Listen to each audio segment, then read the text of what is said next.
gipagawas karon ang local government unit sa General Luna, Surigao del Norte og Executive Order number 001 series of 2006 nga naglatid sa interim rules ug regulations para sa island hopping activities sa maong isla.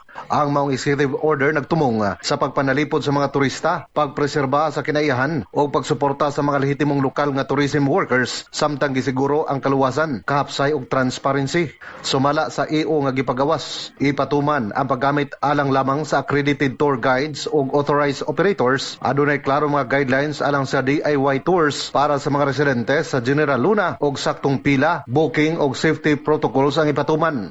Gisugyot usab ang no ID, no tour nga policy o gibawal ang paggamit og single-use plastics o gipalig-on ang koordinasyon aron mapugnan ang mga illegal operations. Gihangyo sa LGU ang tanan nga panalipdan ang isla, suportahan ang lokal nga panginabuhi o gipromote ang responsable nga turismo sa lungsod. Mga katropa, para sa instant nga energy, pagtumar og Premium D3 alang sa naghiusang Pilipino para sa Pilipinas. Kini si katropang Lemuel Pagalaran Ukay, XFM